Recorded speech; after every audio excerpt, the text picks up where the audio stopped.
Bien, bonjour à tous, j'espère que vous allez bien. Moi, ça va nickel. On se retrouve pour une nouvelle vidéo sur ma chaîne YouTube. Cette fois-ci, je vais vous parler de l'orphie. Voilà. Alors, c'est pas du tout. Bah, on peut croire. Bah, comment dire. On dirait. Alors, déjà, ça ressemble à ça. Si vous savez pas. Là, c'est un long bec comme ça. Voilà. Mais en vrai, le prénom du poisson orphie, on dirait amphibien. Amphibie, voilà. Donc, les amphibiens, c'est les grenouilles, hein, et les crapauds. Voilà, donc ça a aucune ressemblance, enfin bref. Donc, ouais, aucune ressemblance. Non, avant de vous présenter ce poisson, n'hésitez pas à vous abonner, euh, mettez des pouces bleus et partagez. Je te vois là, je te vois.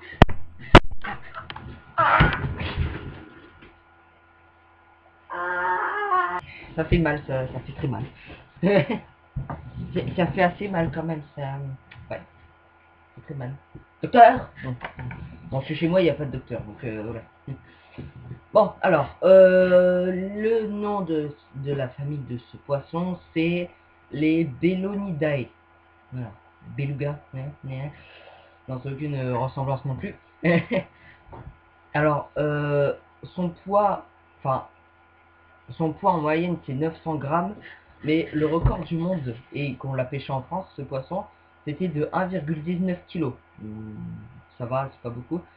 Ensuite, sa taille, c'est de 70 à 95 cm pour les plus gros. Après, la plupart, bah, j'en ai déjà vu des bébés, et quand ils sont bébés, ils sont tout transparents.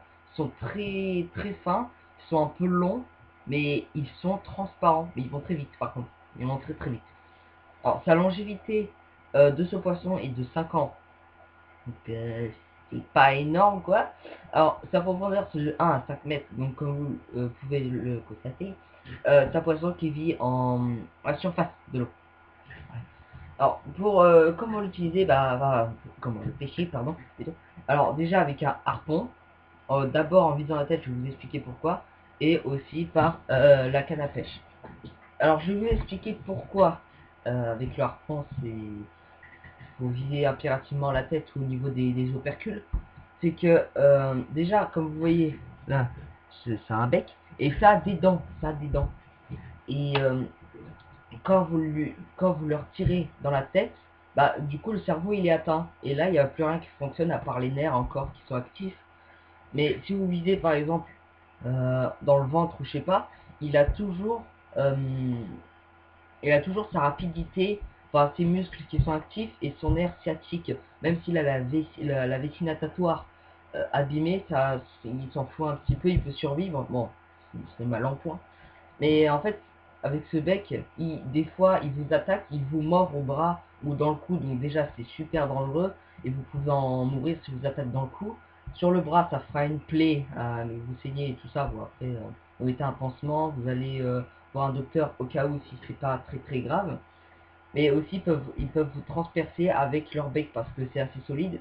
Et genre, bah, si vous le tirez bah, dans son ventre, il vous vit dans le cœur et là vous êtes caput. Enfin, vous êtes caput. Voilà. Donc c'était ce petit conseil d'éviter de le tirer partout dans le corps, sauf dans la tête. Voilà. Alors, son milieu de vie, bah, déjà son endroit, c'est dans la mer, bien sûr, la mer Méditerranée et tous les autres océans, sauf, bah, dans la plupart des poissons, la majorité des poissons, c'est qui ne sont pas dans les pôles, enfin, les pôles nord et sud, Antarctique et Arctique. Voilà. Bon, après, il y en a, bien sûr, ils vivent là-bas. Donc, bon, du coup, ça fait un peu mais, comme j'ai dit. Comme j'ai dit tout à l'heure, et ça vit près des côtes. Alors, donc vous avez quand même de la chance d'en croiser des fois.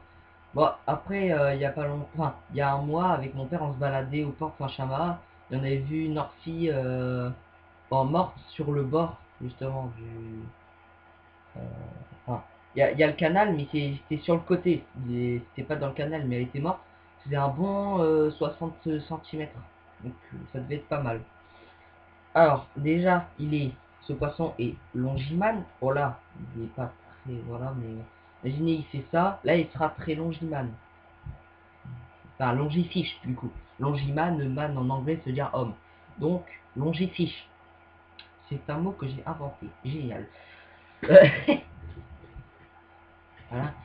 Alors, au niveau de sa reproduction, j'ai pas réussi à trouver.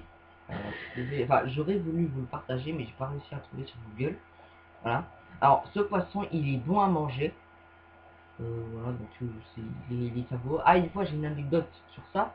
Une fois, avec mon père, quand j'étais petit, je crois que j'avais 6 7 ans, on était allé à Leclerc. On avait acheté un merlu. Et en fait, c'est comme l'aigle fin ou la morue, en fait, le merlu. Et, euh, et en fait, mon père, il a voulu le vider, vu qu'il n'était pas vidé. Et à l'intérieur, il avait trouvé 3 orties, que j'ai mangées, bien sûr. Et du coup, ça nous a étonnés, mon père et moi. Je dis, c'est quoi ça? Pourquoi il y a des orties et tout J'ai trouvé ça bizarre. Voilà. Bon, enfin bref, fin de l'anecdote. Hein. C'est la fin, c'est la fin. Alors, et alors, ce poisson, il vit en groupe, mais c'est très rare qu'il soit en solo. Enfin, il y a plus de chances que quand il est petit, on le voit en petit groupe d'une dizaine d'individus. Mais quand il est adulte, la majorité du temps, il est en solo. Du coup, il est autonome pour sa survie. Voilà. Bon, dans tous les cas, j'espère que cette vidéo vous aura plu. N'hésitez pas à faire ce que j'ai dit en début de vidéo. Et je vous dis ciao l'équipe.